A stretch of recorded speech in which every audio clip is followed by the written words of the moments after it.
Hello, beautiful people. Welcome to the Courage to Change, a recovery podcast. My name is Ashley Lowe-Blassingame, and I am your host. I am very excited to bring to you Andre Roberts today to our podcast. I'm going to tell you a little bit about Andre. We felt that it was a really important topic. He talks about growing up as a Black man in America.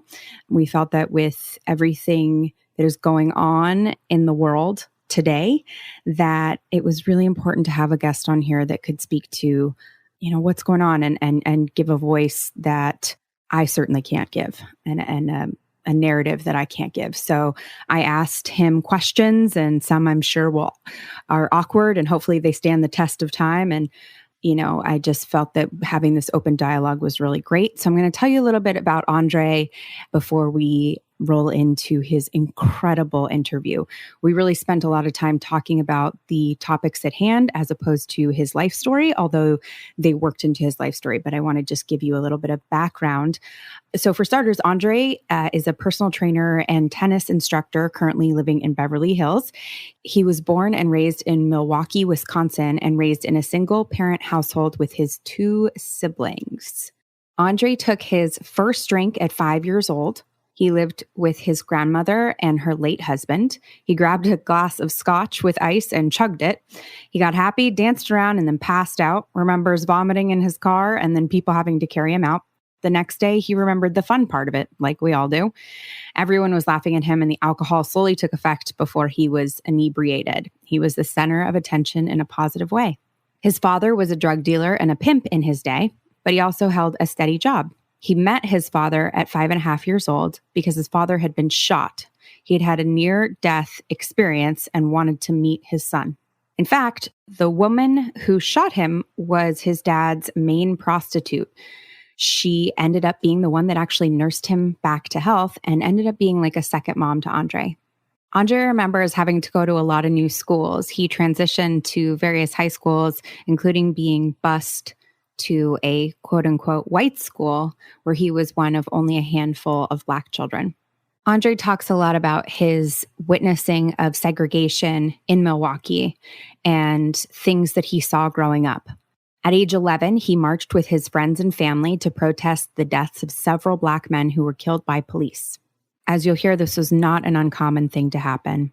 In fact, Andre tells us about several experiences with people he knew, and also his own experiences with the police and the fear that lived in everyone in their neighborhood. By 18 years old, Andre was into freebasing cocaine, but the fact that he played tennis set him apart. It brought him into other neighborhoods and with many men that took him under their wing, and they were good to him, especially in the tennis community. There was a lot of racism in his childhood growing up. One of the most powerful stories that Andre shares with us is his experience with a Nazi in treatment. While Andre is getting sober, a young man in Andre's bunk room was a proclaimed Nazi, and the story of how they kindled a friendship is something that you cannot miss. Andre believes that everybody has their own lane that they need to find in this world, their own platform, no matter how big or small, even if it's behind the scenes. He believes that people need to find it and use it, but people shouldn't be condemned for the lane they choose.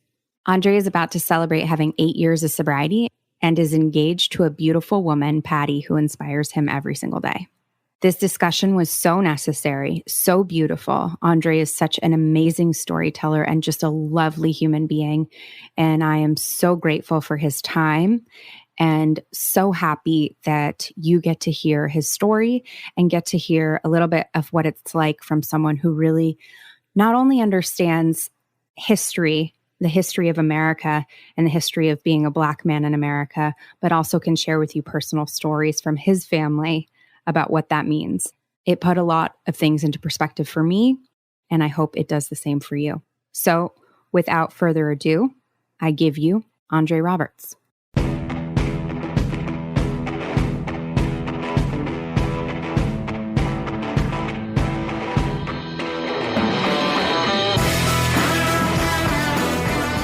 Okay, so first of all, Andre, you were born in Milwaukee. Yes, I am a product of Milwaukee, Wisconsin. Incidentally, Milwaukee, Wisconsin is one of the most segregated cities in the United States. I believe when I lived there, it was the most segregated city in the United States at that Why? time. That was in the 80s and 90s. There's about 5 or 6 bridges, they call them viaducts, that separate the north and the south side of Milwaukee. Okay. And for the most part, whites lived on the south side and blacks lived on the north side. Okay. Present day, there's a lot of Mexicans that live on the south side and more blacks that live on the south side. But back then in the 70s and 80s, it was like that. It's very segregated, very segregated. As a matter of fact, even the white community is segregated. There's an Italian sector. There's Polish, there's Irish. Yeah. Right. By the okay. And so you grew up in a single parent household, one of 3 children, and you lived on the north side. What was the awareness of black people on the north side and white people on the south? Were you aware of it, or did that thought ever cross your mind? Like, why is that? Or was it just like, this is how it is? This is how it is. And like during the civil rights movement in the 60s, those viaducts in Milwaukee were patrolled by National Guard. And so like whites that wanted to get to the north side and blacks that wanted to get to the south side had to have some type of identification that they were going over there to work. There was lots of civil rights protests in Milwaukee. A lot of people don't hear about Milwaukee as it relates to civil rights protests, but Father Michael Gropey, who was this white Roman Catholic priest, was on the forefront of a lot of the marches.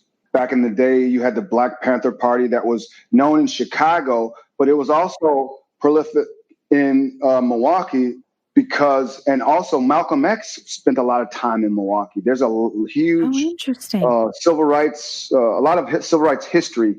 There's a lot of civil rights history in Milwaukee, and there's a history of bad policing in Milwaukee. There's a history of a lot of people coming together and for the common good of all in Milwaukee as well. So to your original question, was I aware of it? Yes. When I was 5 years old, I remember, I believe his name was Ernest Lacey. He was a guy that was killed in police custody. One of like many people that pop in my mind at this present moment. And so I remember as a 5-year-old boy with my 6.5-year-old brother and my grandmother, my sister, who was 4 years under me, basically a year old, walking and picketing with all these people with police and riot gear lining the streets. Now they actually lined the entire route of wherever people were marching. There was an officer from the beginning to the end on both sides of the streets, holding a billy club in the front with their riot shields down and like at the ready. Like, I mean, literally from beginning to end. You're like, you're at their waist. That must have been terrifying. Yes. But for some reason, I was slightly aware of what was happening. My mother was into activism during that time. My mother was also in NOW, the National Organization of Women, was a huge organization back then. And I remember her having this book that was talking about their organization. And so she was also in the arts. And so she took part in a lot of things like that. And she was very conscious of what was happening in the community, in the state and in the country and the world as a whole back then. I have a question about that. So that's really interesting. And that she was involved in those things, and particularly the women piece. How did that, so your dad, you met your father for the first time when you were 5.5, right? Correct. And your dad was a drug dealer and a pimp. Correct. How did it work? How did your mother, did she get involved with NOW because of her experiences with women being objectified and used, or like, because, I'm assuming he didn't start being a pimp when you were 5. To answer that question, I don't know the answer to that question, but what I do know is that we grew up very poor on welfare. And my mother actually went back to school when she was 28. She had me when she was 18. She went back to school when she was 28. She got a GED. She never graduated from high school. She actually had my older brother when she was in a girls' home at 16. And so my grandmother raised her, my brother, for a minute. And then she went on to go to Milwaukee Area Technical College. And then she went and got a bachelor's degree. And then she went on to get a master's degree in social work. So during that time period, I imagine that she got involved in the student union. Got it. Okay. So she became more aware of what was happening, of current issues. I know that she also was a product of the 60s, and she probably was running rampant in the streets and not really focusing on those things. Okay. That makes sense. That makes sense. Okay. So she was young, and then she went and got an education and kind of got involved. Okay. That totally makes sense to me. So you're the middle child? Correct. In the middle child. Okay. And I have a bunch of questions. Everything that's going on right now is, so pertinent and really amazing that you had the experiences that you've had in terms of protesting and as a 5-year-old boy. And we're still, protesting police brutality, right? And we're still having the conversation. And not only are we having, conversation is is really putting it lightly. We're still having this huge, these protests. And I do have questions about that. I want to get a little bit into your background to kind of put some, context around your experience. One of the things I wondered regarding growing up as a person of color is, did you feel as a kid in Milwaukee with the segregation, walking those streets as a 5-year-old boy, I'm assuming all the police officers were white. Did you feel like white people were somehow more powerful, better? Did you feel like were you like, that's at least what you were being told by with the symbology of it? Right. So I'll take you all the way back to Brown versus the Board of Education. Board of Education. Yep. Okay, that was enacted in the 60s, and it wasn't implemented in Wisconsin until the 70s. So me as a second grader, I got transferred from this school in the hood to this school called Maple Tree out in the boondocks. I got bused, me and about 9 to 11 other kids, me and my older brother included. And so I saw the disparity in how even the education process was. Oh, yeah. I excelled. Was this a white school, quote unquote? Oh, yeah, definitely. Okay. There was one black kid named Mark Lawrence that went to school there that was raised in that area. Okay. He and I became close and competitive in all the sports. But so going back, I thought, and in relation to the police, I always felt not friends with law enforcement. Right. It was more of a overseer type adversarial.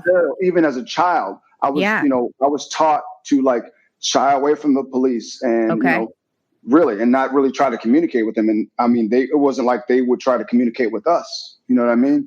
Were you taught that by your mom, or were you taught that Absolutely. She said you need to not talk to the police? Yes. Okay. Yes. There was a great fear from the police department because there was always incidences of brutality that were known.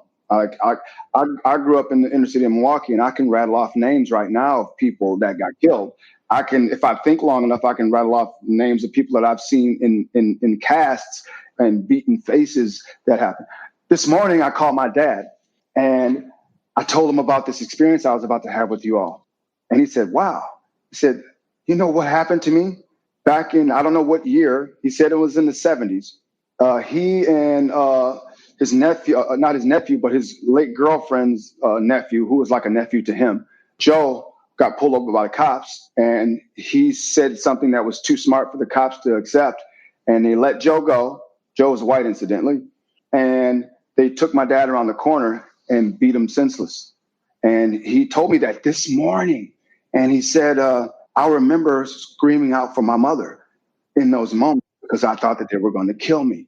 And I just learned this today from my dad because of you all reaching out to me and us having this experience today. Yeah. Fascinating. Yeah. It's, I can't imagine how powerless one would feel and growing up with that. And, because I am not a person of color, I hear all the different opinions, right? Like I hear all the different things that people say. And what I think is interesting and what I hear from my friends of color is they they're saying we're like, I hear people who are white saying, here's how many people were killed. Here's how many Black people were killed by officers. Here's how many white people were killed by officers. And they show data, right? And then I hear from my Black friends and my friends of color, yeah, that's the data that's actually documented. No, correct. like Ashley, correct. Like, because I say, like, what is this? Why, what do you think of this? I want to have conversation. I want to be more informed. I want to do better. I want to, whatever. And they're like, yeah, of course that's the data. That's, those are the situations where they had to report it. If you go back in American history and look at where the police originated from, because remember, long ago, there were sheriffs. There was no such thing as a police department or police officers. There were sheriffs and there were deputies. Policing and police departments originated from these ragtag groups that were to keep slaves and freed slaves in line. So these people came out. They were, in essence, militias that were to keep the enslaved and formerly enslaved freed Blacks in fear and in their place. Somewhere along the line, they became police forces, right? They became deputized, and all of a sudden they started enacting laws for them to abide by and people to abide by. You'll find in this country that laws have been enacted incrementally to, in essence, hold people back in this country, not just people of color, poor people, period. Yeah. Yeah. And yeah. When I was arrested, the joke, funny, not funny kind of joke was that, I would go into these courtrooms and it was filled, and, where I was living, it's Hispanic, filled with, young Hispanic kids, boys and girls. And I was there for all these felonies. And it was like, I had we called it the best justice money could buy. That was this. And I walked into there. I was in a suit. I was 16. I was in a suit. I had a lawyer and every other kid in there, no representation whatsoever. And it was stark. It was, and I didn't do time. And I was supposed to go to CYA. I was supposed to go to California Youth Authority. And I was taken by force I was a ward of the state of California, and I was removed from California illegally and put into a program out of state. And then they went back to the court and said, is this okay? And the court said, well, I guess. So everybody else who had my scenario went to CYA. And you know what they say about CYA? It's just a criminal camp. Like they just produce, and so, it's everything. Even my own minute experience is the justice system. I worked in the public defender's office, and, the justice system is, one of the reasons I wanted to do that was justice. And what I realized was there is no justice in the justice system. That's not where you go for justice. It's just not there. Not there. Speaking about the criminal justice system, it is, like you said, it's the best justice money can buy. And so when you have a public defender who has this enormous caseload, his goal and his only goal is to lower his caseload. And so what that looks like is, okay, look, this is what you're here for. If you want this, I can do it. If you're not, you can go and sit for 2-3 months because you can't afford bail. You know what I mean? And it has to do with bail. It has to do with inability to have representation. It has to do with sentencing guidelines. Incrementally, sentencing guidelines have gotten worse and worse for the most minute of things in this country. And it's really scary. But going back to Milwaukee and experiences in Milwaukee, I have a friend, also a guy named Daniel Bell. I remember he was autistic, and the cops stopped him on the street one day. And for whatever reason, he ended up handcuffed and in a paddy wagon and unsecured in the back of this big, huge box of a truck. They would sometimes get people inside of these things and take them for what's called a ride. And so they would be not secured in the back of these big trucks. and they'd be making these sharp rights and lefts and sudden stops. And he died in the back of one of those things. That was the second march I had ever been on in my life. And I was about 12 years old then. And one of my friends, Cece, he was 17 years old, across the street from where I used to live at Sherman Park. I used to play tennis there as a kid. And he was a bad seed, and he had stolen a car. He had broke the law, and he had got into this chase, and he decided he was going to pull over by the park where everybody was around. And he got into a scuffle with a police officer. He was trying to get away. And suddenly the police officer stepped away from him and yelled, "Gun." CC he was not armed. And they shot that boy, the 17-year-old boy, 17 times. 17 times. And I remember that his mother talking about the fact that her son had like bullets in his ankles and elbow. You know what I mean? They like riddled him with bullets. And when all they should have done was arrest him and take him to jail for stealing a car. That just took me all the way back to when I was a teenager. When you go back to that and you think about that, what did you feel like society was not seeing? Did you feel like, what did you want people to know that they didn't know?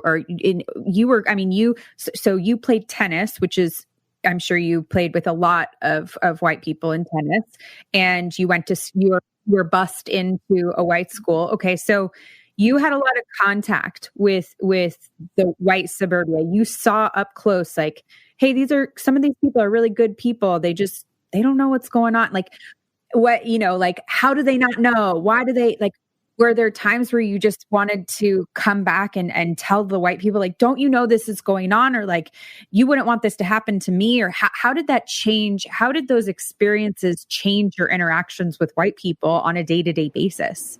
They didn't necessarily change my interactions. I would always go to like predominantly white areas, and I was always aware of my surroundings.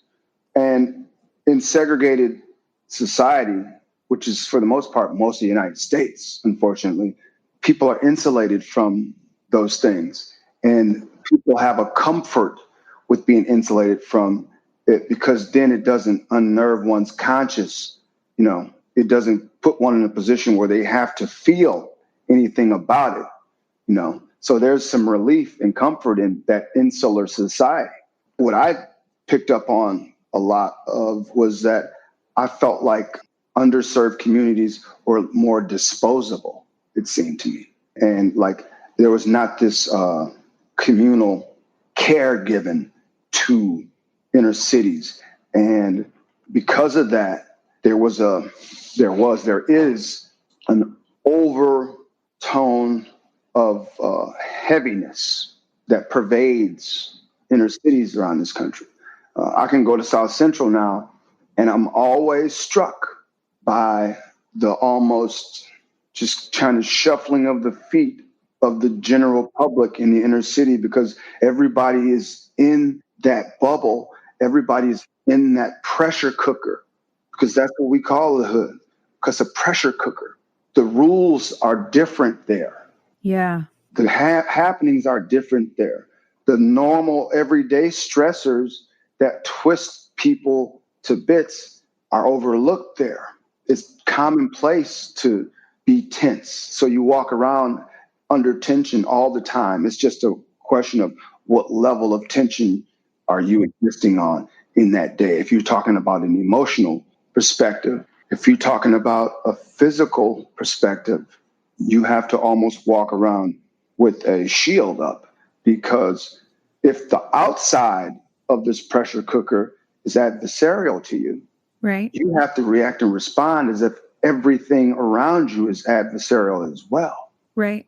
And that is something that a lot of people, you can't, it's not tangible. You can't touch it. You can't see it. You can describe it. There's no data. Yeah. There's no data. There can be no study done on this. You can only go and live it and experience it. And if you're fortunate enough to get out of it, you can really understand it looking at it from afar and understand it and describe it to people. Yeah. Yeah. Which is so important because, we can't know what we don't know. And that, it doesn't mean we don't want to know. It does, there's many, as you see in the streets, many people want to do better. They want to do better. They don't know how, and they don't know how. And I do feel, I worked in the foster care system and in Monterey Park in East LA. And I was a court appointed special. Oh my gosh, why can't I even think of the word? CASA. I was a CASA and advocate, court appointed special advocate. And I had a case a girl I was with for a couple years, and I would go into her neighborhood and I felt that. And I would make sure to make sure my tattoos were showing, and I would make sure, because what I noticed was when the nicer clothes I showed up in, the more scared the people in the home were of me. And I was working as a volunteer to advocate for my foster kid. I was not I was not part of the legal system, so to speak. I was there to help. But they were afraid of me. I was white. I had I don't know, it wasn't a nice car, but it was a decent, it would be considered a nice car. I noticed I had to change everything about the way I was walking into that situation in order for them not to completely be terrified of me. Because I walked in, I was like, why are they afraid of me? Are you kidding? I'm volunteering here. Like I'm not, I'm here to help. I'm not doing anything.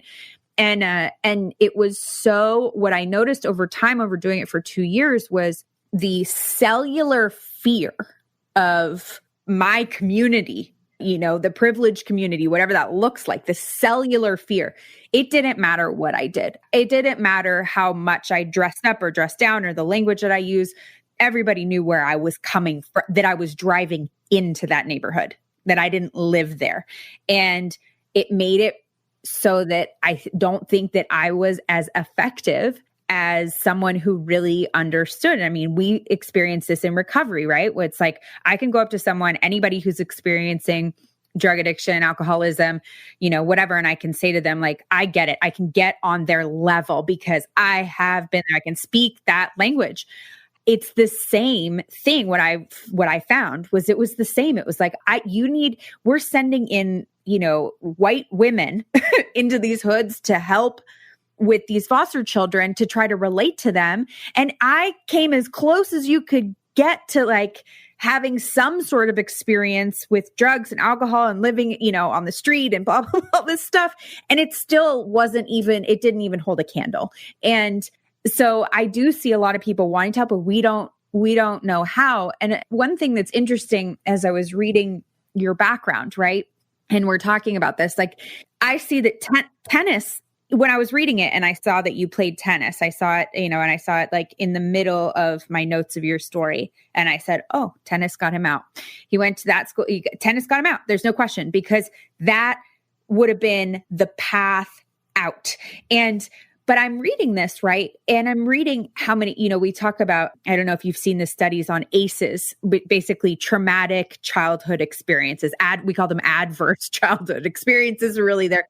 And so there's adverse childhood experiences. And it talks about, there's a study that's done that, and it's being moved in California to be part of the when you get a physical, when you go, to be part of the questionnaire, because they found it's related to chronic disease, all sorts of things, but adverse childhood events, right? ACEs.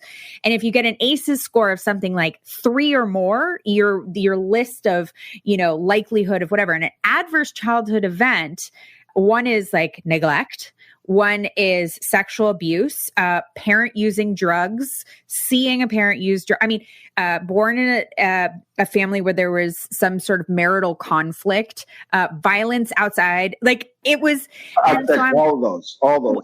Exactly. And so I'm looking at your thinking of of the adverse childhood events, score testing that's done, and it's a huge. It's basically a predictor. You have these things, and here's what happens, right? We know what happens, and what happened for you. You had all of these things, that happen, and so did probably most of your neighbors and your siblings, and everyone in your community probably had probably 3 or more ACEs, right? Because the way that the resources, the stress of the resources, all these different things. So what happens when you have a community? And I think this is what's hard for me when I worked in the public defender's office, when I look out at the situation, you have a community that has an abnormally high amount of ACEs, right? So we know that what that predicts.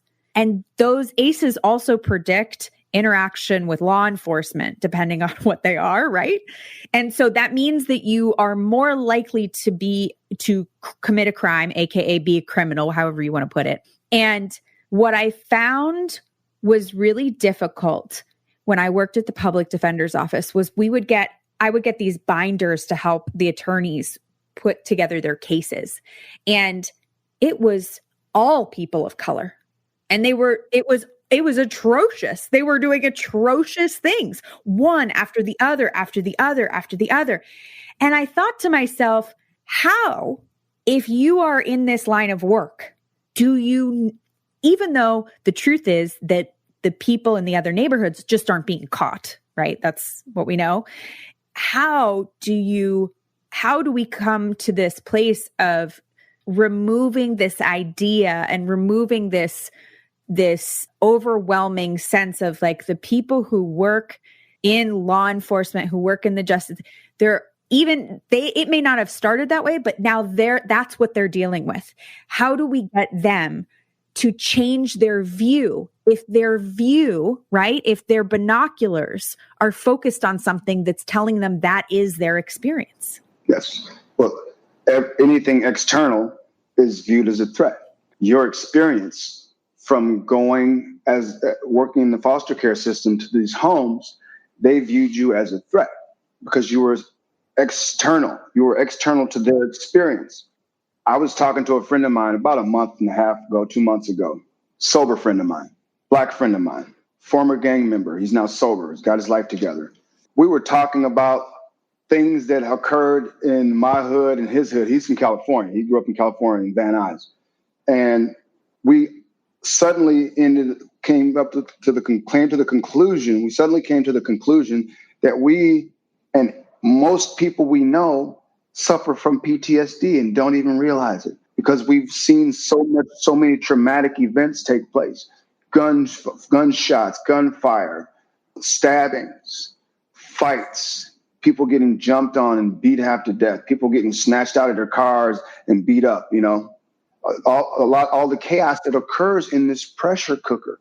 And so from the outside looking in, anything inside the pressure cooker is a threat to me. Okay. And from the view from inside the pressure cooker, anything outside the pressure cooker is a threat to me because I see how you look at me when I come out of the pressure cooker. See, now we go to the experience that Andre had when Andre was a tennis player and was fortunate enough to walk in these circles that a lot of young black kids that grew up in the hood. I would go to country clubs. We had 7-10 guys that were called the Badger Racket Tennis Club, and we would go and play different. It was like intramural softball. They would come to Sherman Park. Sometimes we would go there. And I remember they invited us to the American Club in Kohler, Wisconsin. Big, huge swank country. It was a big deal. No black people had ever been there before. Oh my gosh. And how many black, was it you and who else? It was me and 8 other people. And so were they all of color? Yes. And so, yeah. Okay. So I grew up, so Sherman Park, which is 2 blocks from where I grew up, there was like middle and upper middle class businessmen, like people that work for the school board, people that work for the gas company in supervisory position, waterworks, the lead anchor, the anchor for the noon news, Joanne Williams, she used to play there, and a lot of college educated blacks would play there. And so I was fortunate that I had these mentors at these tennis courts. I was this kid and there was these adults. And so I got a lot of my teeth from these people. So I got a little bit of all of them in me. You know what I mean? I watched them read newspapers in between playing tennis and talk about current events. So my experience in the hood growing up in the hood was the same, but it was also different, juxtaposed to those 2 things. And also I would venture out on my own to go and visit my white friends too. and hang out with my white friends. Because, back then I was involved with drugs and alcohol, and I used to go and smoke pot with my buddies. You know, I had white friends that I was comfortable with. Now keep in mind that like I had a lot of experiences with racist people. I've gotten people tried to jump on me. People have beat me up while my back was turned at some quarter barrel party, and I wake up and my teeth are missing. Things have happened to me. I remember cops coming and like slamming me on the hood of a car when I was like 12, 13 years old and like chicken winged me. And I was just like screaming in terror, broad daylight. And it was like, I felt so powerless and victimized, but it was something that was like, I won't say expected, but if it happened, it wasn't surprising or shocking. So when I say we, I mean people that grew up in that environment. When we see George Floyd being murdered in the streets of Minnesota, it's like they killed another brother. It's not like, oh my God, do you see what they're doing to that man? And I'm like, just the only reason that that's not me is by luck. It's just luck. It's luck. The only reason that doesn't happen to LeBron James is it's just still luck. And so you get this visceral response to it. Initially, I was watching it and I was just shaking my head and I just got enraged because they were making a big deal out of it as if it never happened before. And then I got upset and angry thinking about all the lives that had perished from the same need. This is not something that is not unnatural. This is not something that's not commonplace. These things happen every day, all the time. If we go back to the founding of the United States of America, and we take the timeline, the Europeans come here, decimate the natives. That wasn't pretty. When that happened, in the books, we see stories like a lot of natives met their demise at the hands of the settlers. That's the sentence we read. We don't see the mayhem, the chaos, the bloodshed that happened, the blood that was soaking in the soil from all those thousands and thousands and thousands of people being slaughtered, right? When the settlers came, we just read a couple of sentences. You continue on the timeline to the transatlantic slave trade. First, we got to say the ones that made it here on the ships. Right. You know what I mean? So yeah. Let's start there, because the sharks would follow the slave ships because they knew that they were throwing the sick people overboard to feed them. So let's start there. And now we made it. We barely made it to America. If we're a little too sickly, we'll let them die. And the ones that made it alive, the strongest and the healthiest, are put on plantations, right? So now let's go through the period of slavery and then the period of the abolitionists that want slavery abolished, white and black, right? So all of a sudden we have the Civil War. Slavery is abolished. Where do they go? What do they do? There's a huge swath of the population in the country in this moment that want them still in bondage, and that see them still as chattel, that see them still as subhuman, that think that they are deserving of nothing more than to be on a link of a chain and to work for them and serve for them at their pleasure, at their beck and call. We have those people at that time, right? So we're still on the timeline. Blacks start sharecropping. My grandmother was a child of a sharecropper, one of 13 siblings. My grandmother used to pick cotton. They had a 168-acre farm. The man that owned the seed farm and the supplies would give black people, front them the seeds and the equipment to be able to till their land. And then when they came and they picked cotton, they baled it and they brought it to them, you know what they would tell them? According to my books, you still owe me. So I'll tell you what I'm going to do. I'll give you enough seed for next season, but you owe me, so I'm not paying you anything. That happened throughout the South. Thank God my great grandfather, Pawpaw, had these molasses trees and they sold molasses. You know what I mean? Getting back to the point I was making. You had that era of history where there were people trying to struggle to just farm just to feed themselves. That was it. Farm and feed yourself and make clothes and live and die. That's what people did then. That was it. That's the goal. Yep. And you had the migration, the Great Migration, that's not really written in history books, the Northern Migration. People from Tennessee and Mississippi tended to migrate to Chicago and Milwaukee. And then on the further east, up towards into Boston. What happened in Boston during that Great Migration?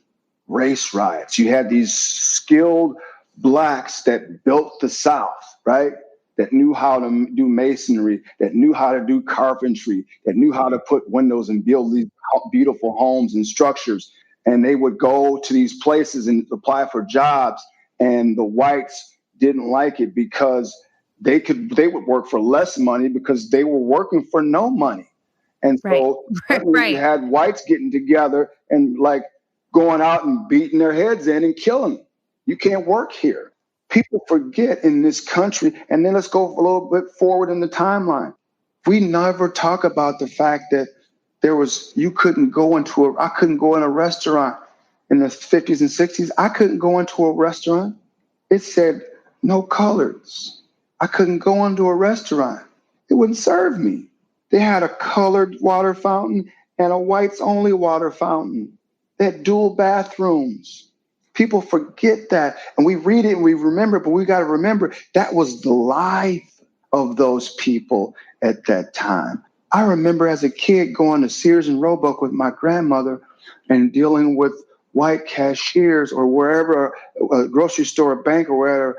And anytime a white person would look up at my grandmother, she would just lower her head.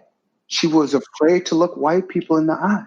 And when I became a teenager, I used to scold her about that. I understood where it was from, but I had to always talk to her about that. And by the time she took her last breath, she didn't have that in her psyche. Thank God. My grandmother taught me how to love. One of the most courageous human beings that I know that ever walked God's earth. So we're on this timeline where people are not wanted, right? Now we're talking about in the North. In the South, they're still slaves. They're just not called slaves. They're still working for somebody for free because they have nowhere to go. They're outcasts. They're still, in essence, in bondage. Historically Black colleges, Miss Black America, things like this that popped up. It wasn't because Black people were like, I think we should have a Miss Black America pageant. I think we should have an all-Black college and keep all the white people out. It was because they were not wanted. People don't realize that. Where did Black colleges come from? Where did a Miss Black Teen USA? The hell is that? That's racist. Why are they being so separatist? They had to do things to hold on to the idea that they were just human beings. My grandmother lived through that. My great-grandmother lived until 2003. Lucy Mae Roberts, 94 years old. My great-grandfather, Pawpaw, had an experience in the South where he would go to town to sell his molasses. And there was this white guy that hated him. And he would harass him. And he would come to our land, well before my time. And he would just do donuts and use these racial epithets towards my great-grandfather. And he told that man if he ever came on his land again, he would kill him. He felt threatened. And I guess one day, my grandmother told me the story. One day the man came to the house and driving around, and my great-grandfather shot him and killed him in Mississippi in the 50s. The sheriff came out. He said, Buck, his nickname was Buck Roberts. Buck, you know I have to take you down to the jail. And Papa said, I'm not going to the jail. Because he knew if he would have went to the jail, the town would have came, took him out of jail, and lynched him. He said, okay. And all of my grandmother and all their siblings, because they were hunters, everybody got their guns, their shotguns, everybody manned a window. My great Pawpaw sat on the porch with his rifle next to him. And my great-grandmother, Lucy Mae, said, they're going to come for you. He said, yeah, I know. And as they saw the horses coming with the torches. They braced themselves. He went back in the house and they burned a cross outside of their house. And as they started approaching, everybody in my family started firing. You got 16 people, you got 13 plus 2 in that house ready to defend it with their lives. And they left. Papa got to tell that story. My grandmother got to tell me that story. I asked her, she told me this when because I would be high on drugs and coming down, and I would be like talking to her because she would let me in her house. She never turned her back on me. And that came out of one of those, I kept my grandmother up all night conversations. I asked my grandmother, I said, Granny, I said, you're my grandmother. And she chuckled and she said, yeah, I know, boy.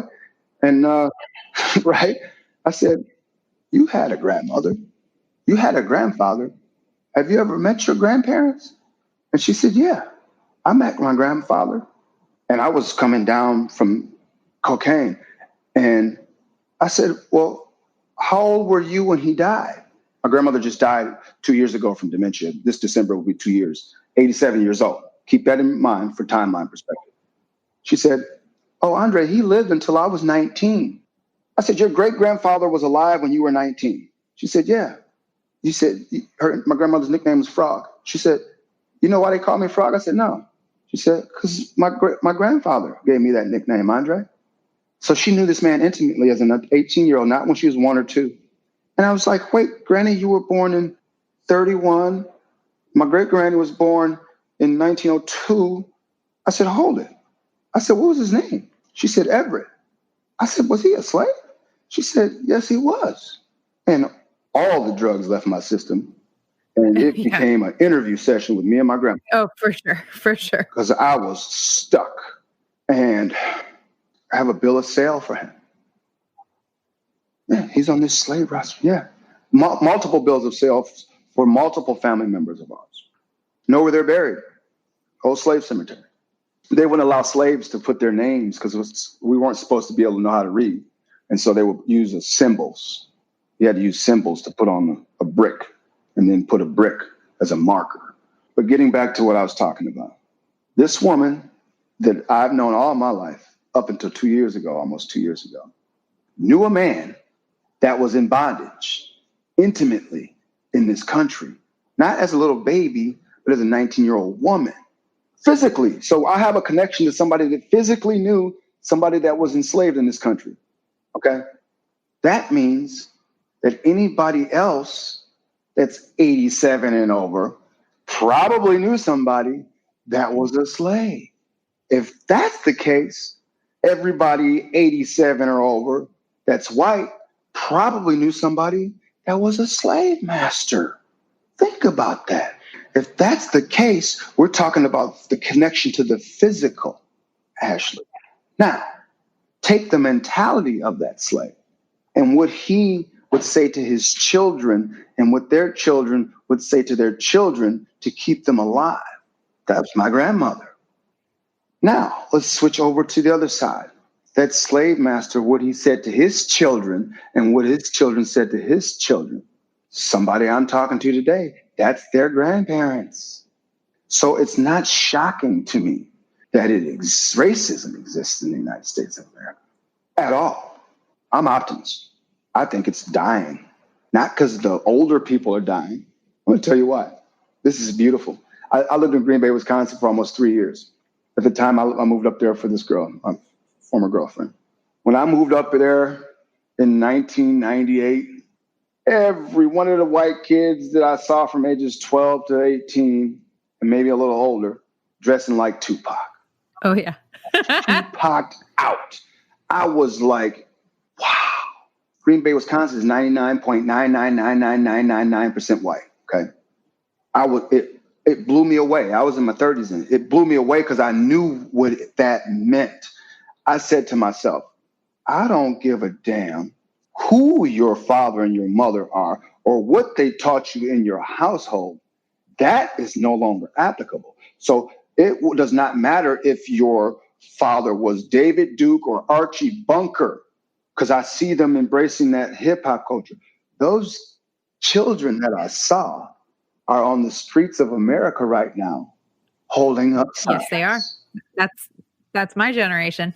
My generation, you know, obviously I can't speak for the whole generation, but I'm going to try. You know, we don't really get it. Like I can just say like, we don't really get it. Like, we don't really get how it's possible this is still happening. Like we are so confused. I mean, I see it in other people. You know, my husband grew up talk about white America. He grew up in outside of Houston in a like super Christian small suburb. And yeah. And you know, he like, I talked to people from there. I talked to people from where I, you know, grew up on the coasts and in San Francisco. We are absolutely confused as to how. I watched that video of George Floyd, Andre, and I wanted to vomit. I was not planning on telling my 3-year-old twin boys what was going on. And I just started crying. I didn't know what I was seeing. And I just started crying. And I have seen things in the past, you know, with what's going on, that it's funny. You know, family members, particularly my sister's fiance, he keeps saying to me, Ashley, well, this is what's happening. This is what's happening. And I keep saying, I don't understand. Rational human beings don't make decisions like this. They know they're being filmed.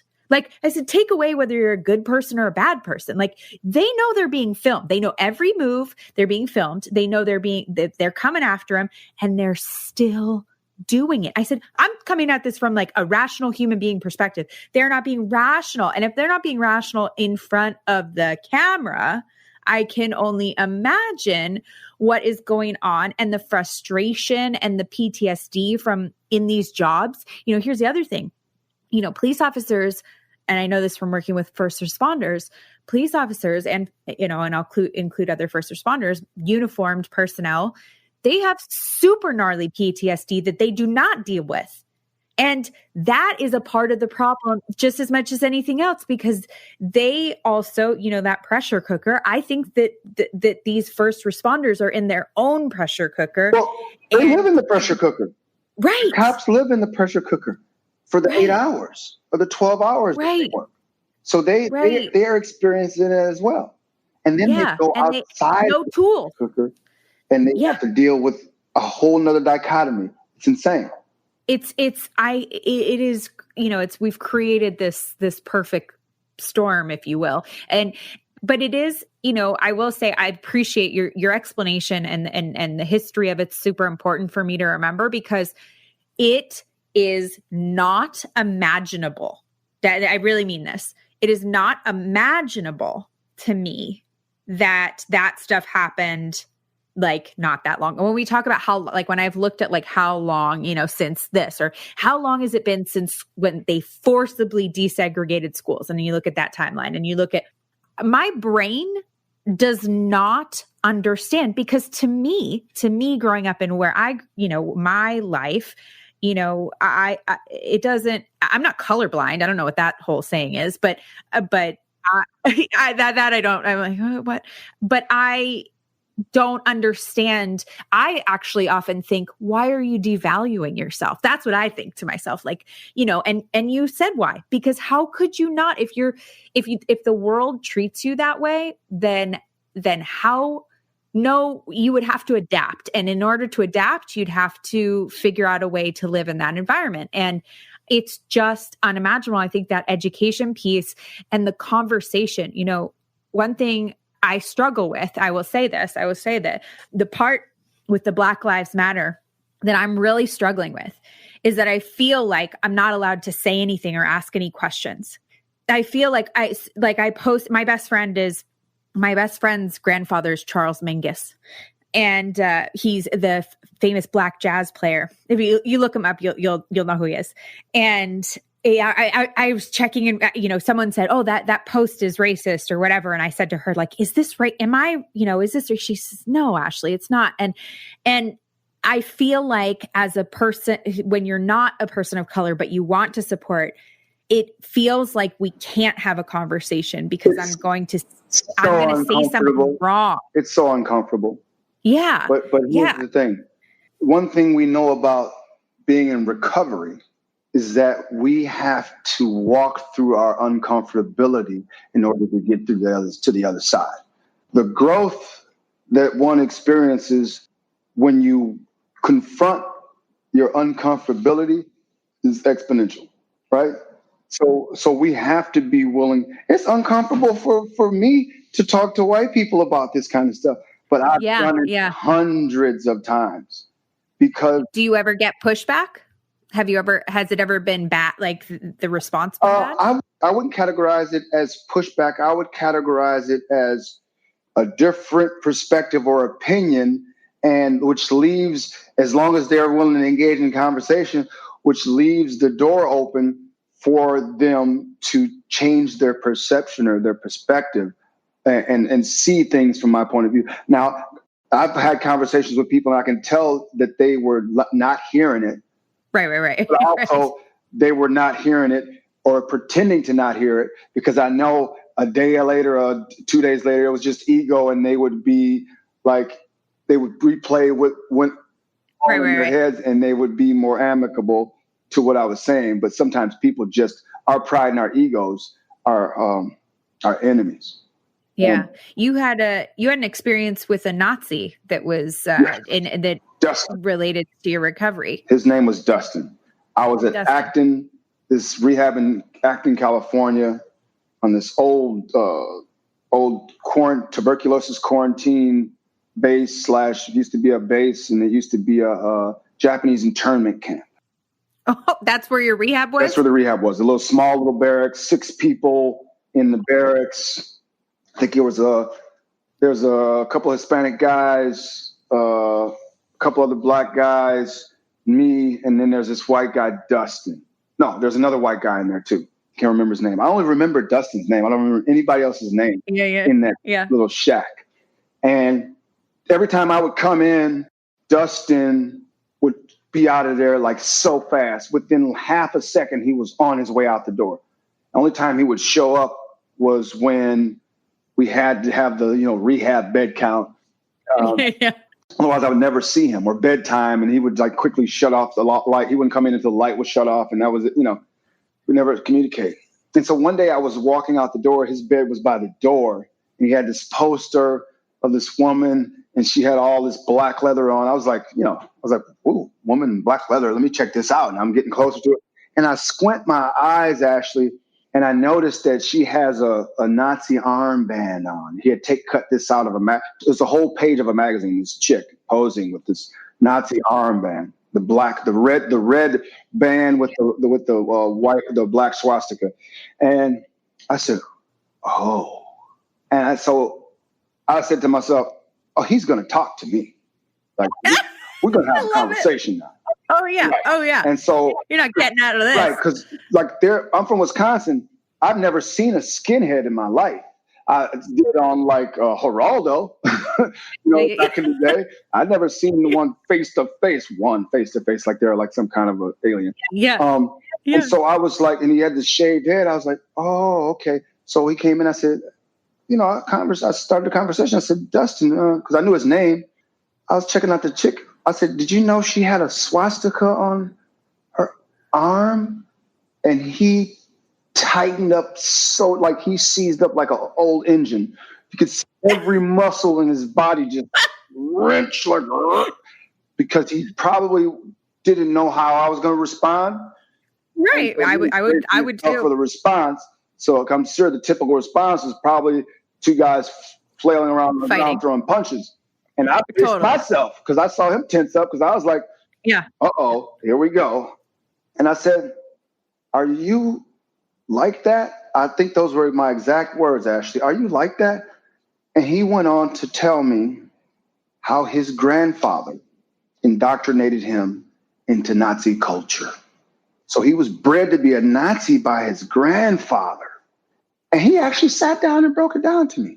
And what it meant to him, and how he saw it, and how he didn't really like not like me, one of the mud people, because because they have all this stuff, because I've done research before this, and I just love knowing stuff.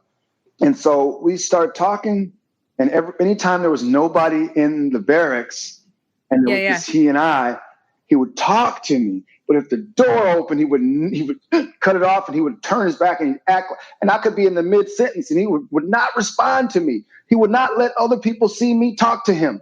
Wow. Fast forward. I got the hint. And so I would stop talking when people came. Yeah. Because I've experienced this on other levels, not as this thick and intense as this confrontation that turned into just conversation, which turned into family day at the rehab where the family members come. I'm somewhere. He finds me in the compound at the rehab. He says, Andre, I go, what's up? He goes, my grandfather's here. My grandmother's here. My mother's here. My father's here. And it was either a cousin or a nephew or somebody else. I said, oh. And like my heart, I got butterflies because I was like, ooh, the whole hate like, tribe. Oh, the the Nazi family's here. They jackbooted on in here, and how do they march in? And, oh, God. Like the Nazis, I was like the Reichstag is here. Yeah. And I was like, whoa. I was trying to picture how were they interacting with all these different cultures that were walking past them, putting their trays. You're waiting for Hitler himself to show up. Because the kids in the cafeteria, they're all in the cafeteria because they get the free meal, and then they can walk around with the family members and tour the huge sprawling facility to the grounds. And he goes, all of a sudden he goes, I want to introduce you to them. And that, my heart, I don't know, but okay, my heart sank and really sank that time. And I said, okay. I went into this zone.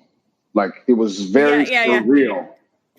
Started walking. I was behind him. We walk into the cafeteria. I look to the right and I know it's them. Right.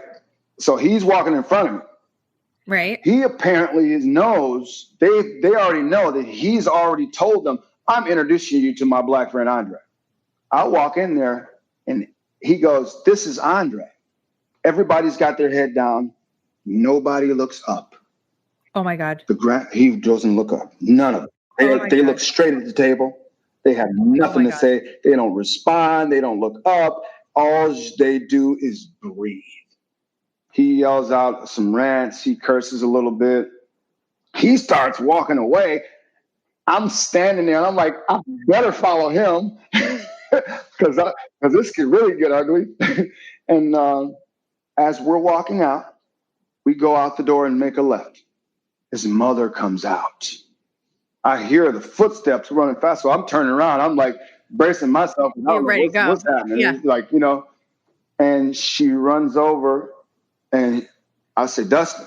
And he turns around because I don't, it's female running and I don't.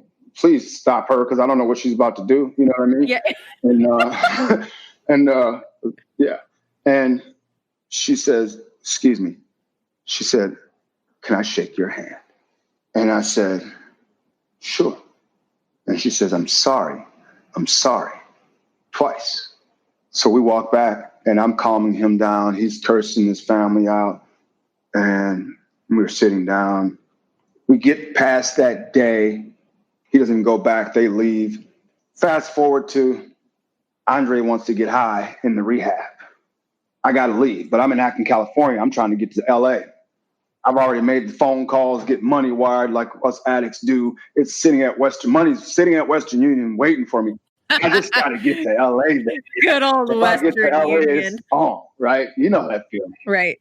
Oh, I do. And there's a staff member that's driving to LA and I'm like, $50 because I'm leaving. So, and he agreed. This is a done deal. And so I go, us alcoholics and drug addicts, we don't just pack our stuff and silently and quietly sneak out of rehab. No. We loudly profess to everybody in earshot that we're leaving and we hate this place. I don't know how you can stay here. We make this big, huge, dramatic scene because secretly we want everybody to tie us down and make us stay. Because we already know that as soon as we walk out the door, the train is about to derail. As soon as we walk out the door, we already know because that's why we're leaving. Let's not kid ourselves. So I do my drama. I do my dramatic Oscar-winning performance. Yes, for sure. Dustin walks in there. What's going on? Man, I'll do the whole thing all over again. I think I did better the second take. You know, a bigger audience. I have one more in the audience, so I did it. It was more grand, right? And Dustin's like, what? Don't leave. And Dustin begged me to stay, kept begging me. Tears started rolling down his face, begging me to stay. Don't leave. Please. You're my friend. He started sobbing like a baby on his bed. Andre, please, you're my friend. Don't leave. People can change one heart at a time, one soul at a time. Do you still talk to him? I left him, got high, but I imagine that conversation, more importantly, that night changed something in him. I picture him successfully completed rehab, read his family the riot act multiple hundreds of times, distanced himself from those that wouldn't change their ilk. Maybe he still goes to family reunions and reads them the riot act again. Some of his family members, maybe he brought them on. Maybe he changed some of their hearts. Yeah, that's how I see Dustin. I never saw him again.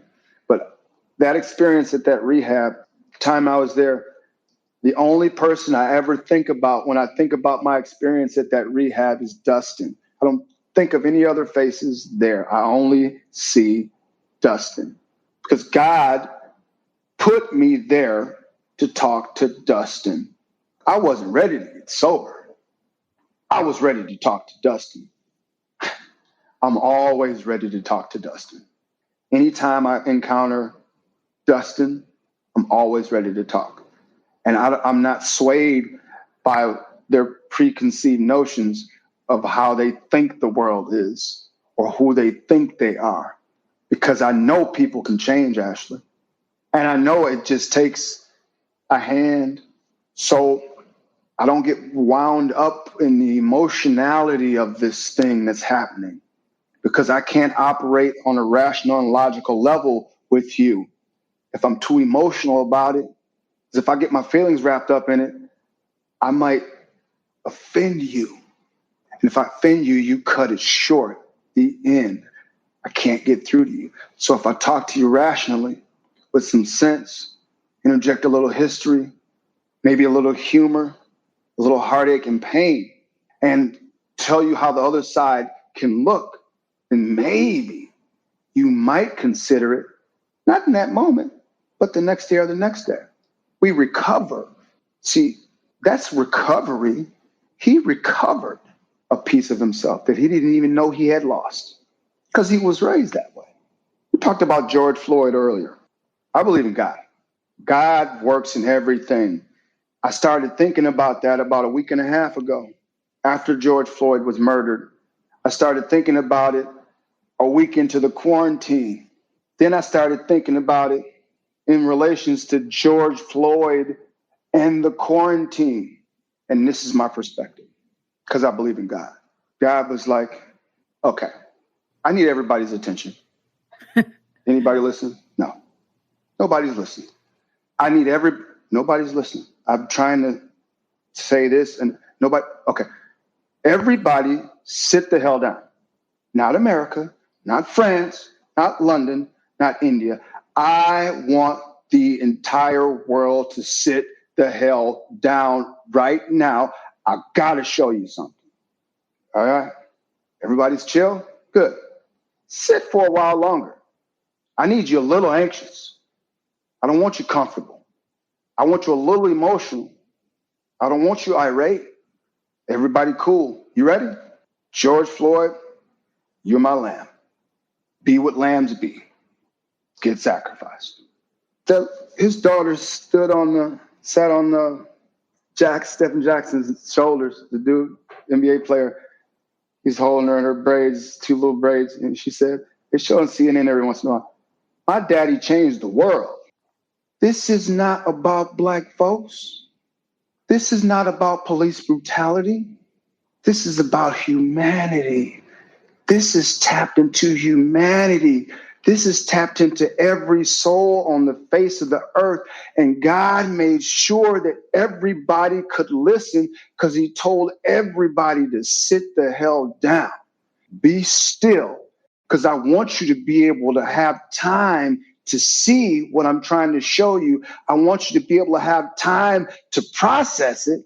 And then I want you to be able to have time to respond to it accordingly. So I can't look at it as something evil as I want to. Emotionally, I want to see it as something evil, despicable, vile, disgusting. But if I tie it all together, I say, my God is a show off. COVID-19, 2020, London, France, Japan, Australia, South Africa, Rome, Brazil, Argentina, Venezuela, Italy, Germany. Look at us. Look at us. You and I right now, right here, right now, talking about this moment because it's that great. It's that big. This is not something that's going to cease. We already know that. It's taken on this form that we can't describe. The only thing we do know is we don't know what it's going to look on the, not I want to say at the end, we don't know how it's going to look in its totality because it's going to morph. And our job as human beings is to search out and find our lanes. No gas, no brakes. Find your lane, all gas, no brakes. Get in your lane and push, right? Whatever it is. It can be as simple as saying hi to somebody that does not look like you each and every day. It can be that simple. It can be as grand as creating a nonprofit that you assist in the training of people to be entrepreneurs. It can be going and buying some school supplies and dropping them off. It can be saying, hey, excuse me, sir, I want to take your class on a field trip to a laboratory to learn about something science related, or to a studio for your art students so they understand the inner workings and behind the camera and what it takes to do a podcast, or what it takes to do a movie, or what it takes to do a commercial. I want to take you to be a spectator, to show you a doctor giving surgery. Maybe a child goes, oh my goodness, I would like to do that. Ooh, I want to help animals get better. I love horses. I want to be a veterinarian. This moves me to my core. Economic empowerment is the main thing that is going to change things. What I mean by economic empowerment is not divvying out dollars to anybody that's got their hands out.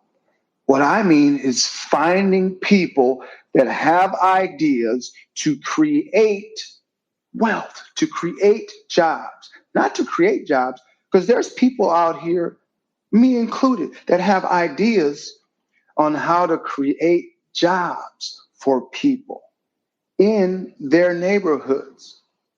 We need to tap into those people and to give them resources so that they can empower people, right? Because the reality is that people have been disenfranchised. See, when there's a bunch of home renters and apartment renters in an area that don't have as many property taxes as a suburb that has all these single family homes, where you have professional men and women living, where they have a band and they have dance class and they have computers in every school, in every room, and every child has a computer. They already started the race, right? These other kids are still at the starting line, right? Now they have two-parent households helping them with their homework because they don't have to worry about, well, there's always a parent home because they don't have to be that single parent that's working one or two jobs, maybe three. Okay, run 200 more yards. They're still at the starting line. Lower ACEs. Lower traumatic things happening to you, seeing trauma, hearing about the trauma. What is going to be the catalyst for this is economic empowerment. When things started happening back after the Rodney King incident, you know what happened? A lot of money went to a lot of recreational facilities around the country, trying to get kids involved with kids already involved with sport. You don't have to show a kid sport. Kids love sports. Kids love running around and moving around.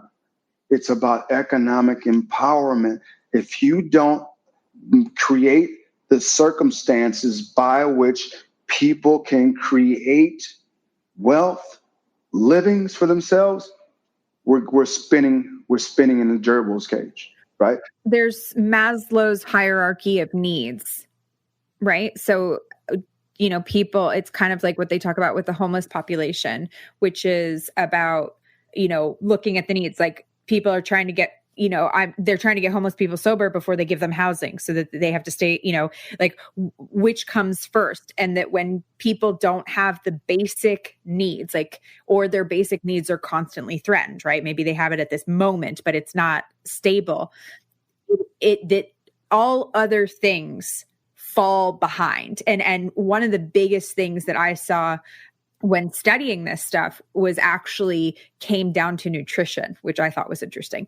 It came down to nutrition in these communities where they called, food deserts, where they basically didn't have access to those things. So, and I don't even mean just like fruits and vegetables, although I do mean that, but I mean like enough nutrition for the brain to be powered to even absorb the information that is happening at school. Kids are hungry, and then they're fed foods that don't power their brains. And so even if you were today to take all of the money and to increase the quality of the education, if you don't address the fact that they're tired, that not sleeping enough, they don't have the right food, they don't have enough food, that nutritionally, all the, you need the engine, you get an oil change, right? You get a friend of mine is a yogi. He used to play professional football player and blew his knee out and he got into yoga.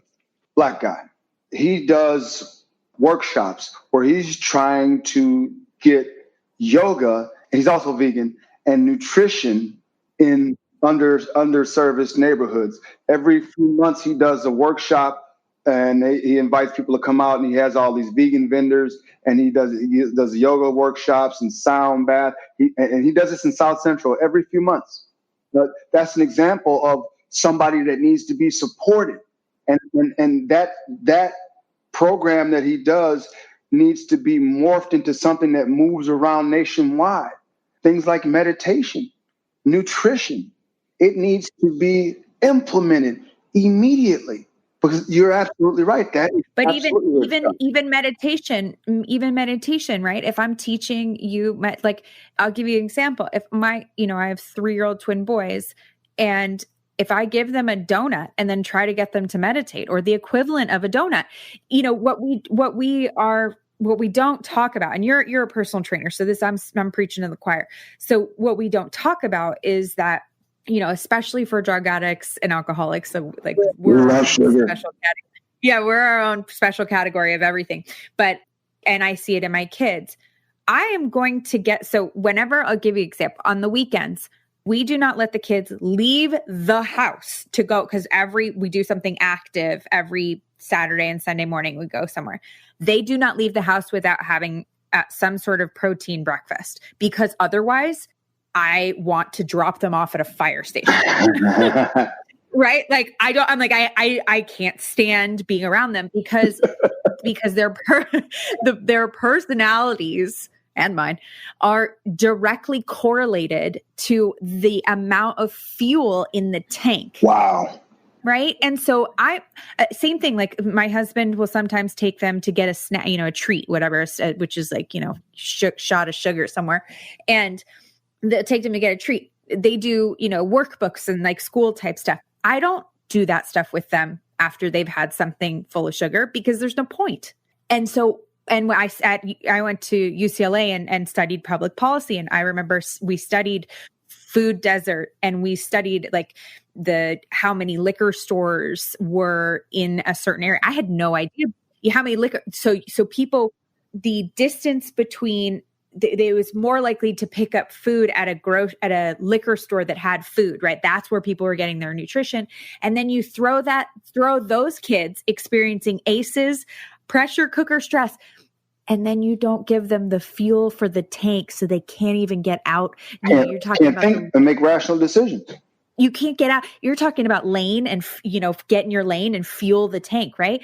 You can be in the right lane. You can have, you can all those things. But if you're not given, if you're, biology, if you feel like shit every day and your life is tough, how is that helping? And so I always find it interesting. I mean, I know there's been, Michelle Obama's done a bunch of stuff around this, and I know there's been talk about it, but, sometimes I think to myself, we're talking about defunding the police, and we're talking about, different things. I say we have to kind of like program, we have to bring it back to basics.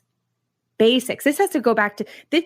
You can't look at, for me, I can't look at a community where this stuff is happening and not think to myself, down to prenatal care, like down to Absolutely. nutrition, down to the very basics, because those hierarchy of needs, those are not things that come up in the wealthier communities. Those are things that are not addressed at all.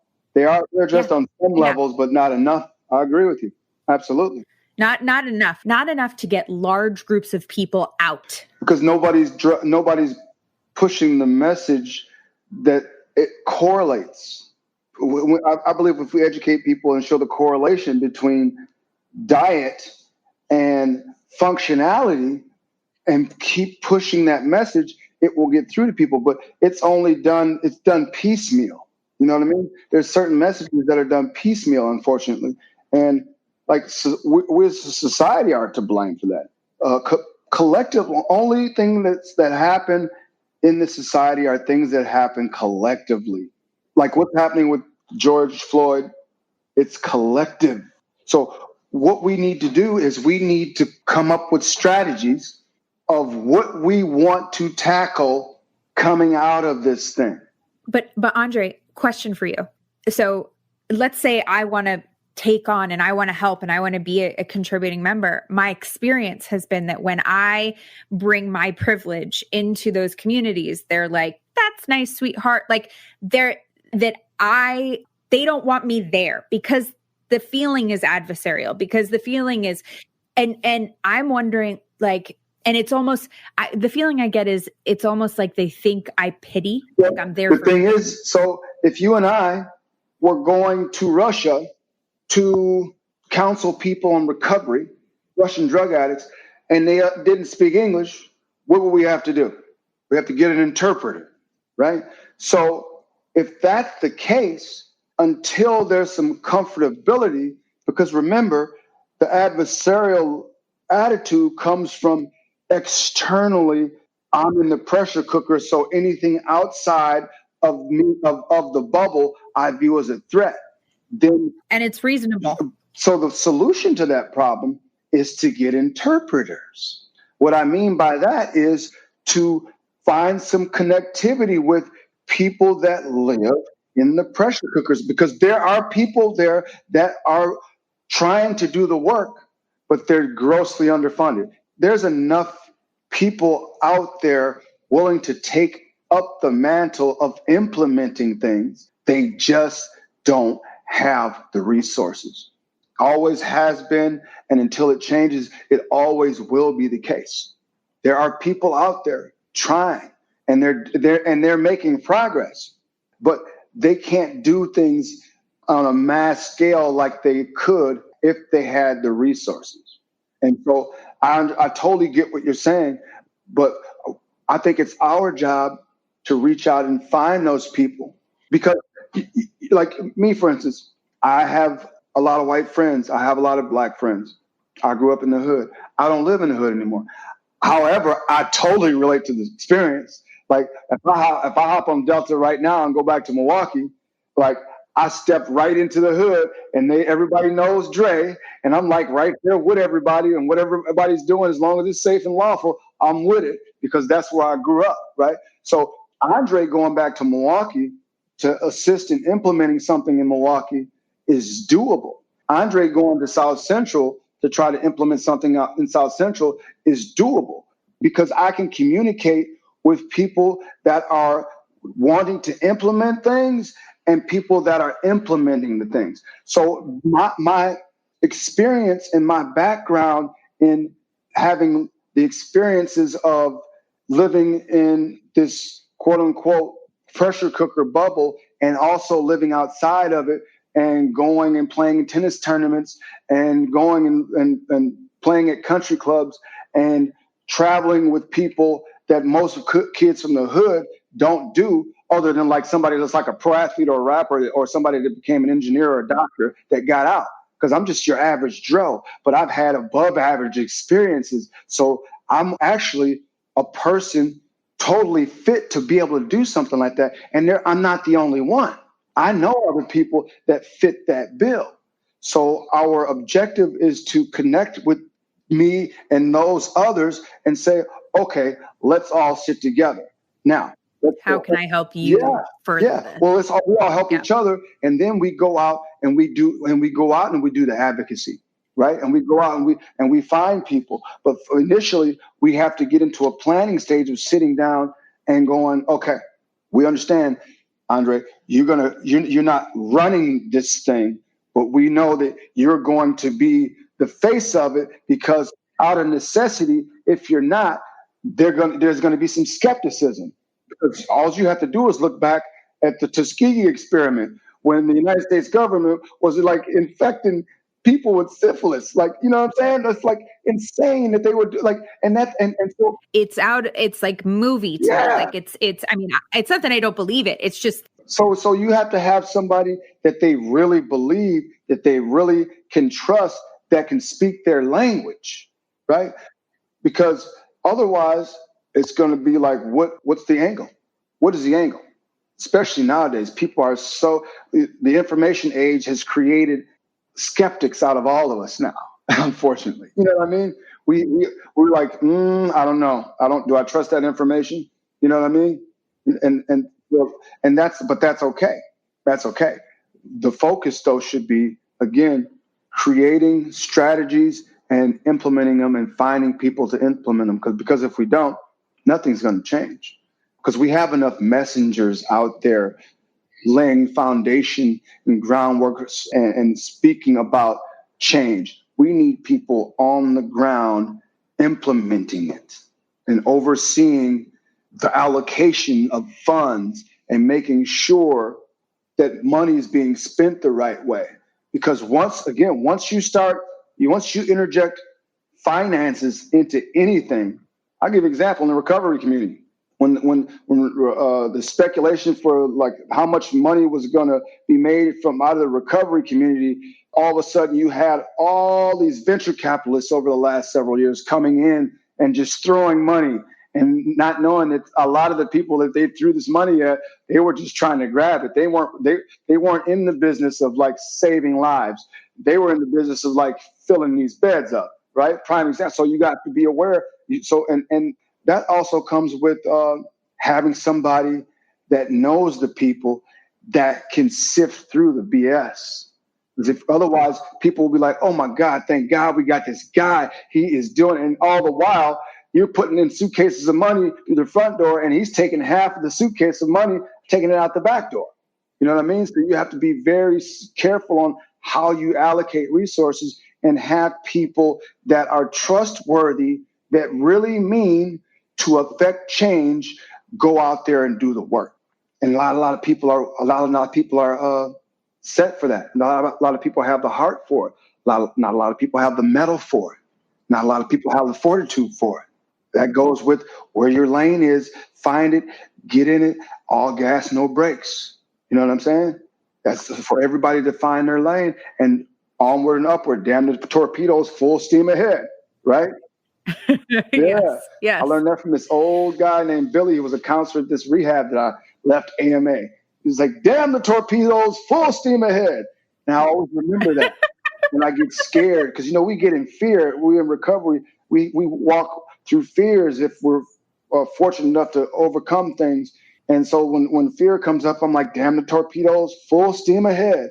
You know what I mean? Full steam Have ahead. to keep That's steady. great. Yeah. And so, and It's it true. starts somewhere. It starts here. It starts with when people listen to this podcast. Hopefully, they'll have heard something that go, I could do that. I could do that. I could assist in that. Or they get on the phones and start going, hey, how can I help? This is what I'm good at. This is what I can bring to the table. Do you need me to do this? No, but I know somebody that does. You know what I mean? Why can't we have a mentoring program where you go out and just get the kids together and young adults and say, what are you good at? What do you like to do? What do you want to do? And find somebody that's done it, that's been successful at it, and that's semi-retired or retired, and say, do you want to teach this kid how to do this? Because you don't have to be in a college dormitory sitting and listening to a professor to learn something from somebody. We have to break the mold as to like somebody sitting in a classroom learning something. I'd much rather be under the tutelage of a CEO than go get an MBA from a university. You know what I mean? Because he's going to teach me based on experience, right? As opposed to what I'm reading from a textbook or from a study, right?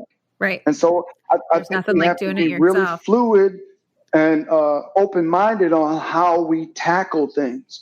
And that entails finding the right people to spearhead things like this, because if you don't, it's going to dwindle, it's going to die down. People are going to start pointing fingers. All of a sudden, the first internal audit comes, and all of a sudden, like, what the hell's going on? You know what I'm saying? And then the tents fold, and guess who loses? The people that it was supposed to help. Then they're just hanging, flapping in the wind. And then you reinforce the message. Yeah, then not trust, external threat. You know? Yep. So I would be remiss if I did not ask you and mention. So you grew up in Milwaukee, and today you live in Beverly Hills, and I would be remiss if I did not ask you about being a person of color in recovery communities. Wow. And that's in Beverly Hills, like. West Hollywood, and sometimes I go to Malibu to meetings. That's an incredible question. Felt awkward going to my first meeting, scared to death. I remember walking in 2 steps in and standing there frozen. Never forget it. I had abstained from drugs and alcohol for 6 months before I ventured into one of those anonymous programs. Because of the fact that it was predominantly white, or because of the fact that getting sober is terrifying? Getting sober is terrifying, and I was losing my mind, and I was like, I got to do something, and I ended up at a meeting.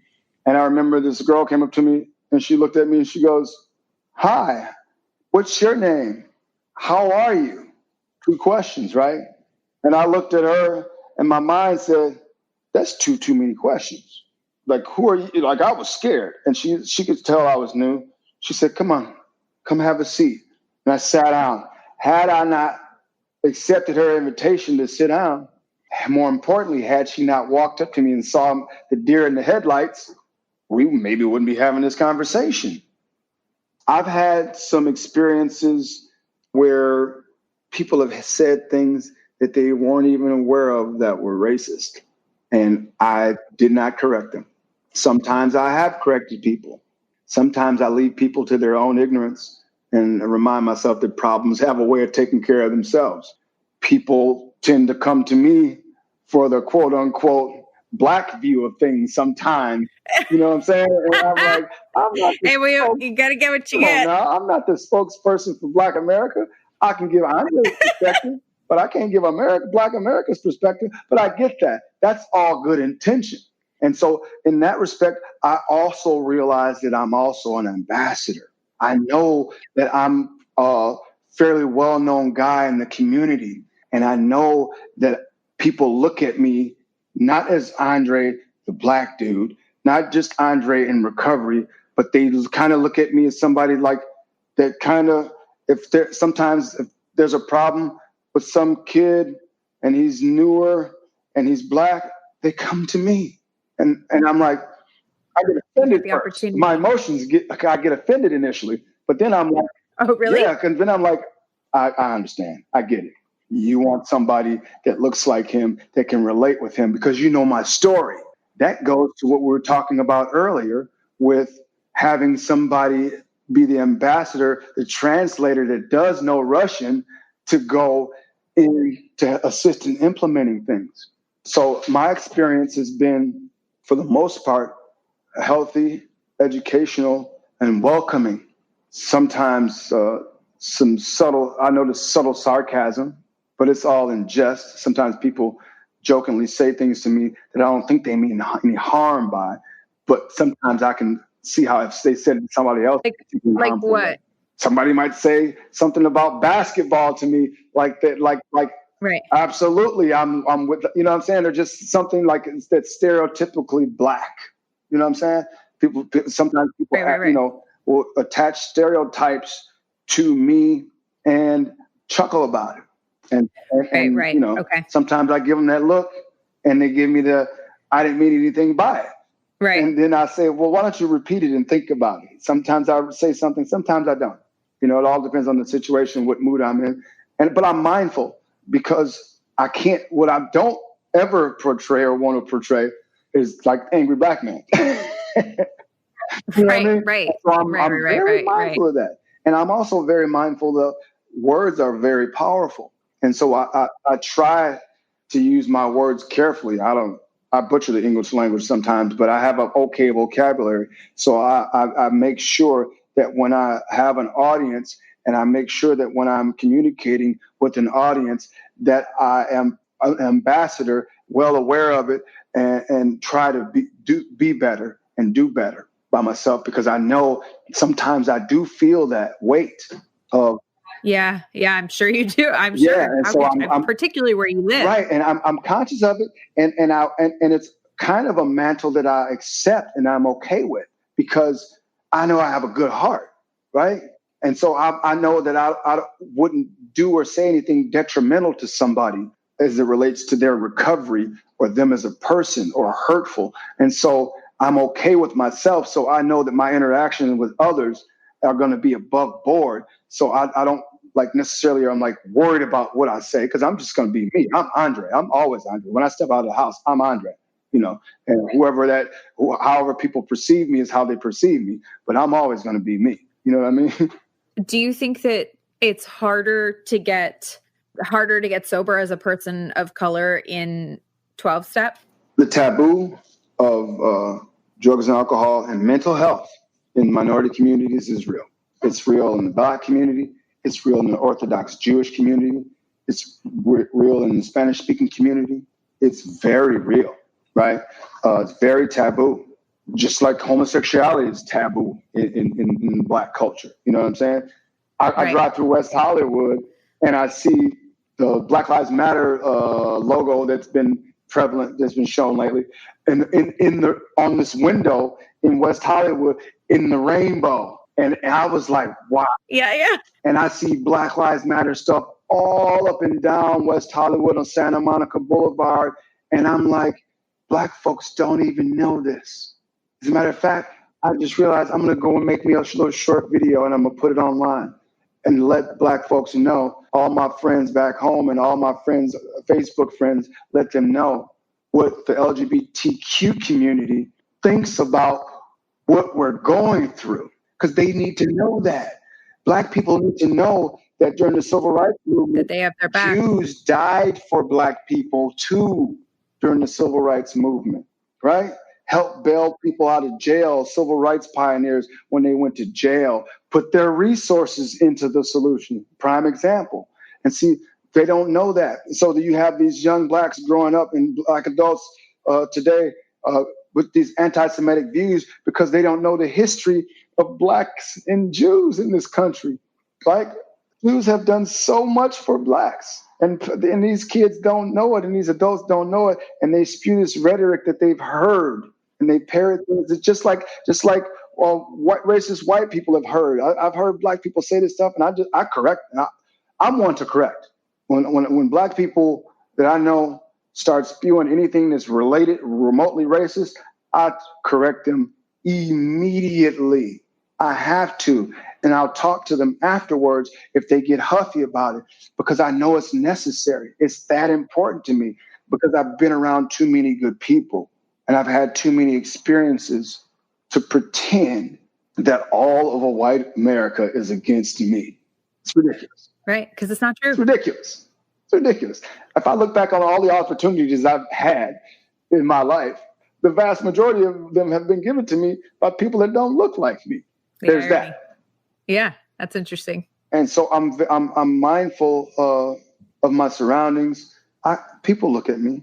I can sense anxiety, for instance, in people. I'm very aware. I read body language, and I look at things like that as that's their thing. That's their stuff. Not my stuff. Right. I don't carry other people's stuff. I'm a free man today. Yep. You know what I mean? I've been sober coming up on 8 years, and I'm engaged with a beautiful woman who is like a role model to me. She owns her own company. Her and Lauren Arbario, Patty and Lauren own Connection Recovery. I know the work they do. I listen to them, and I listen to the work that Connection Recovery does and how they help people and how and their integrity rubs off on me. How they how they conduct themselves in the business world in comparison to other people I've seen conduct themselves in the business world, and how they'll turn away a dollar if it's not ethical. If somebody needs a higher level of care, even though the family has a black card, they'll tell them, "We're sorry, your family member needs a higher level of care. We can't help them yet." You know what I mean?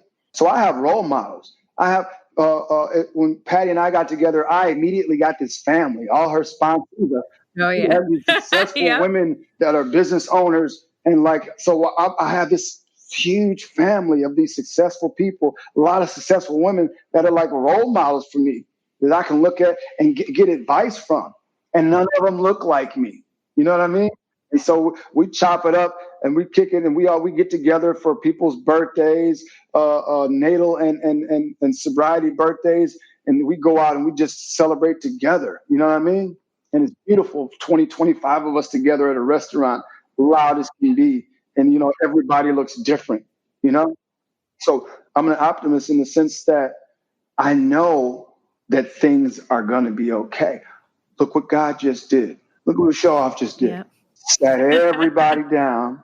We got put in timeout big time. Timeout. Now, you ready? Out. There you go. What are you going to do with it? And like I said, we are. I mean, yeah. It's certainly got all of our attention. It really did. You had a reaction and response to it. Yep. That's why you and I are having this conversation now, Ashley. Yep. And I'm grateful for that. And I'm grateful. A lot of good has come out.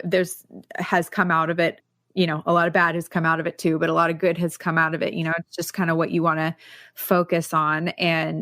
But I think that, what's interesting to me, one of the things that I saw in kind of almost like a sociological experiment, so to speak, is like we have this pandemic, right? And everybody's in their house and everybody is, terrified to go outside. And then you start to have people start to come out to get supplies. And there's this run on supplies, right? People are taking from each other, right? The toilet paper, the whole thing, right? And supplies are running out. So there's this whole scarcity mindset. So people, it's like, take for yourself. And then it's, if you go out and you aren't, wearing a mask, or if you do this, there's like the shame aspect of people. But then this thing happened. This where people are shaming each other, like you're doing this. So there was a lot of animosity around resources that happened right away. And don't go outside, stay home, stay home to save lives. You stay home, stay home, stay home, stay home, stay home. George Floyd is murdered. And the whole world says, it's the whole world. Now the pandemic did not change. Okay. Nothing changed. Okay. No studies came out saying like go outside or, anything. So so George Floyd is murdered and people are like, screw this. I don't care that suddenly the resources, suddenly the you're not wearing a mask, I'm not wearing a mask, suddenly nothing is more important than this collective feeling of like, no, this is not now, not like we will not do this anymore. And the ability for a mass of people to do that in the face of a pandemic, Black Lives Matter. So, what I would say to the Black community is Black Lives Matter so much. And I really, honestly, I don't like Black Lives Matter as much as, I do think Black Lives Matter is important. I like people of color because I always think like, there's other, there's mixed race people and all sorts of people that are probably like, hey, wait a minute. But basically that this subjugation, that this discrimination is so important that we're willing to literally risk our lives, actually risk our lives. That's what people did. Literally. And to go out in the face and show that we will protest, we will, all over the world. People came out of their homes all over the world when they were shut in. Really just a remarkable testament to the fact that people do want change, that people don't want this to keep happening. And they don't want to support it. And they're willing to go outside in the middle of a pandemic and say so. Yeah, I think that that's very brave of people. But that shows you that everybody is like, enough. Yes, enough. I don't care. I know what's happening. And in the face of that, so you imagine if there was something not as severe as this, how many people would be out there in the street? But it wouldn't have happened because everybody would be too busy with work, too busy with school. So it needed to happen this way, Ashley. The world needed to slow down for a minute because man's inhumanity to man has tipped to its breaking point. That was too much. People's souls cried out, viewing that, witnessing that, feeling that. And like I said, those kids that I met back in Green Bay that are now adults. This is what I say. I've talked to some of my Black friends, and I'm like, these young white folks, they are not having it in America. They are not having it. But point blank, bottom line, they are not having it. It is not happening. They see clearly what's happening. They cannot pretend that it's just Black people out there. The information age is such that they cannot be lied to anymore. They see clearly everything that's going on. And not only that, it's happened instantaneously worldwide. Powerful. Does that, when you talk to your friends about those things, do they feel supported? Absolutely. Because, the average brother that's living in the hood, like for real in the hood life, they weren't out there. They were too mad. Like you had Black folks out there, college educated Black folks, and Black folks that feel that they can affect change out there. So there's a lot of Black people in the inner cities of this country that feel a sense of pride and feel a sense of validation and feel a sense of belonging and feel like they have been elevated to normalcy almost. So because of that fact, it's our job to make that creativity both ways, two-way street, right? So it's now our job, because keep in mind, they're in the pressure cooker and they're viewing everything as a threat still. So now that they feel like somebody knows their trouble and their plight, somebody needs to go and let them know face to face that we really do understand. Yes, they see it on CNN. Yes, they see it on MSNBC News. Yeah, and they actually see it on Fox too. They do now. And so we've infiltrated. Hannity. I watch them just so I know. I have to. I watch them so I have to watch it. I want to know. Tucker, I see you, Tucker. Oh God, Tucker. Good Lord. But see, now we have to take that extra step. Like it's our responsibility to reach out and connect, right? It really is. The onus is not on them, because you're talking. Have you ever, like, I've seen footage of people going out and rescuing pets and they're shaking and they're scared, they're traumatized. So imagine going to a sex trafficking ring and in this house, and you got all these youngsters in there and they're traumatized, shaking, and they hear the doors being kicked in. All they know is like their doors are being kicked in. They don't know what's coming. And suddenly somebody comes in and they say, relax. It's okay. And hold up. They might not even speak English. So they don't even know what you mean by relax. But you come at them with a gentle hand and a smile, and they look and they're like, and you reach your hand out to them and they realize you're not beating them down with your hand, but you're reaching your hand out to them. Literally, not figuratively, literally. And they reach their hand back and you lift them up and you guide them out of that house, out of that pressure cooker. How do you do that? You empower them. You have to show them that they have some worth.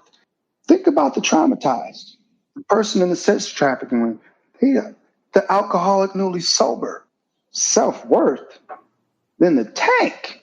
In the tank, yeah. So we have to rebuild them. We have to deprogram them.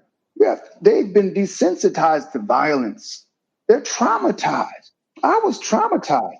I didn't realize it until I started after a few years sober. I started realizing like there's some things about me that just like, I hear loud sounds.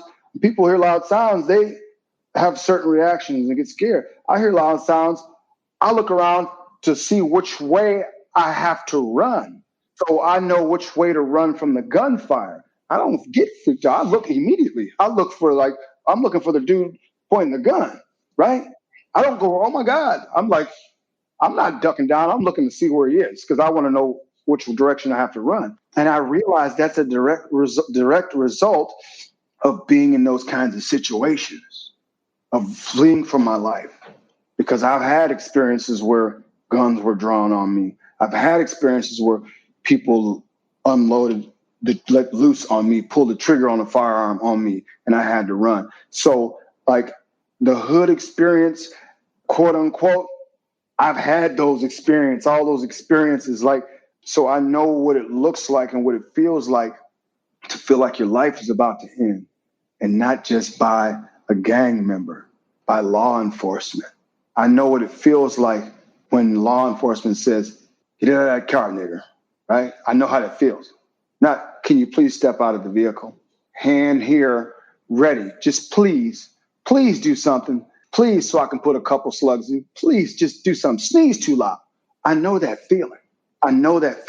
That's terrifying. Me getting pulled over, shaking. Like today, not shaking so much because I know my rights and I don't care what I watch their walk to the car. So I know what kind of attitude I'm dealing with if there is one, because not all officers are bad. But when I see the attitude, I just, we have a conversation. I know my rights. As I say, excuse me, what's your name, officer? Why am I being pulled over? You don't give me a reason. I don't have to identify myself. No crime is being committed. I don't even have to identify myself. People don't even know that. Excuse me, am I being detained? So why did you pull me over? Well, was that a crime? Then why did you pull me over? Am I being detained? No, you can't have my ID. Call your shift commander. I've had to have conversations with that, and inside scared, but I still do it. Today, I do it because I stand for something today.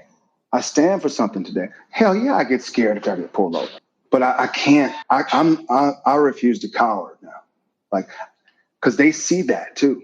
They'll play on that, and like you said, there's officers that suffer from PTSD too, and they view me as a threat. There's officers that view me as a threat. I'm a threat to them by how I look. That's scary. But I walk through that fear.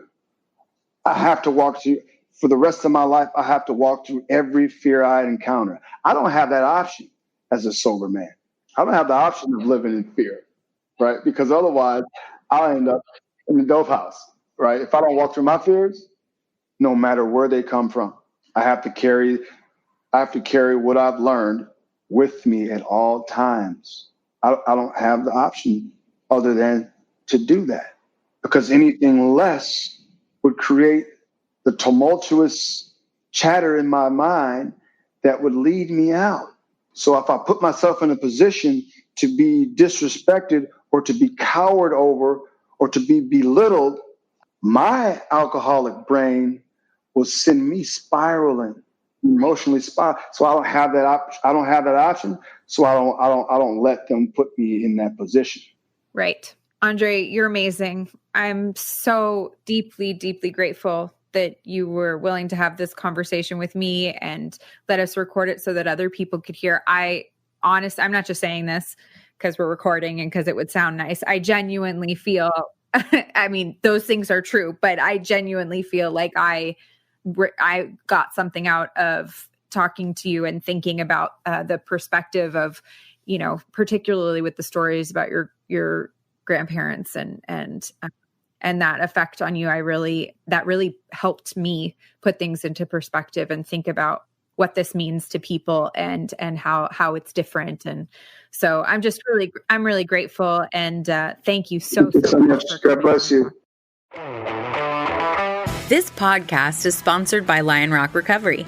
Lion Rock provides online substance abuse counseling where clients can get help from the privacy of their own home. They are accredited by the Joint Commission, and sessions are private, affordable, and user-friendly. Call their free helpline at 800-258-6550 or visit www.lionrockrecovery.com for more information.